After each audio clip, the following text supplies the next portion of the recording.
Hello అండి. Summer special మామిడికాయ పులిహోరని ఏ విధంగా ప్రిపేర్ చేసుకోవాలో ఈరోజు వీడియోలో చూద్దాం. పులిహోర కోసం ముందుగా ఇలా ఒక గిన్నెలోనికి ఒక గ్లాస్ బియ్యాన్ని తీసుకోండి. ఇందులో సరిపడా వాటర్ని పోసి 2 సార్లు శుభ్రంగా కడిగి తీసుకోండి.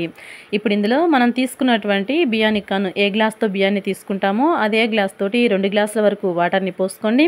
అలాగే రుచికి సరిపడ్డట్టు ఉప్పుని, అన్నం అనేది ముద్దవ్వకుండా పొడి పొడిగా రావడం కోసం ఒక స్పూన్ నూనెని కూడా వేసుకొని లో టు మీడియం ఫ్లేమ్ మీద అన్నాన్ని పొడి పొడిగా ఉడికించి తీసుకోండి. చూడండి, ఇప్పుడు ఇలా అన్నాన్ని పొడి పొడిగా ఉడికించి తీసుకున్నారు కదా. ఇప్పుడు ఈ అన్నాన్ని మనం పూర్తిగా చల్లారనివ్వాలి. అందుకోసమని ఇలా వెడల్పాటి గిన్నెలోనికి మనం ఉడికించినటువంటి అన్నాన్ని వేసుకొని పూర్తిగా చల్లారనివ్వాలి. ఈ అన్నం పూర్తిగా చల్లారేలోగా మనం మిగతా ప్రాసెస్లోనికి వెళ్దామండి.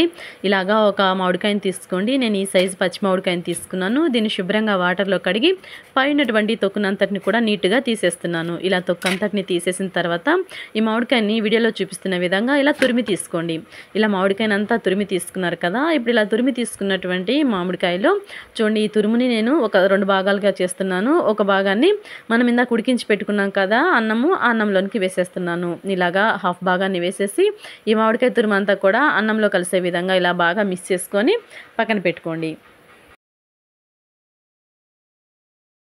ఇప్పుడు గ్యాస్ ఆన్ చేసి ప్యాన్ పెట్టుకోండి. అందులోనికి ఇలాగ 2 టేబుల్ స్పూన్ ఆయిల్ వేసుకొని వేడయ్యాక 2 స్పూన్ల వేరుశెనగ గుళ్ళని వేసుకొని దోరగా వేయించుకోండి.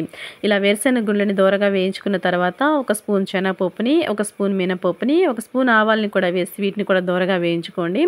ఇప్పుడు ఇందులోనే ఇలాగా ఒక సన్న ముక్కలుగా కట్ చేసినటువంటి 1 స్పూన్ అల్లాన్ని కూడా వేసుకొని వేయించుకోండి. అలాగే 2 ఎండుమిరపకాయలని, 4-5 పచ్చిమిరపకాయల మధ్యకి చీల్చి వేసుకోండి. ఇవి కూడా వేగిన తర్వాత ఇప్పుడు ఇందులోనే 2 స్పూన్ల వరకు ఇలాగా జీడిపప్పుల్ని కూడా వేసి వేయించుకోండి. ఇలా జీడిపప్పు దోరగా వేయించుకున్న తర్వాత కొంచెం కరివేపాకుని కూడా వేసి వేయించుకోండి. అలాగే ఇప్పుడు ఇందులోనే మనం ఇందాక రైస్లో వేయగా మిగిలినటువంటి మామిడి తురుము ఉంది కదా, ఆ మామిడికాయ తురుముని కూడా వేసుకొని ఇలా వేయించుకున్న తర్వాత ఇప్పుడు రుచికి సరిపడా ఉప్పుని, 1/2 స్పూన్ పసుపుని వేసుకొని తాలింపుని బాగా వేగనివ్వండి.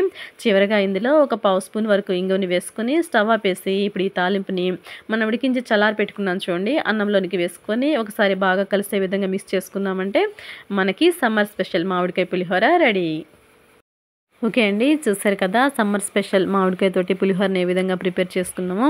ఈ పులిహోర అయితే చాలా చాలా టేస్టీగా ఉందండి. తప్పకుండా మీరు కూడా ట్రై చేయండి.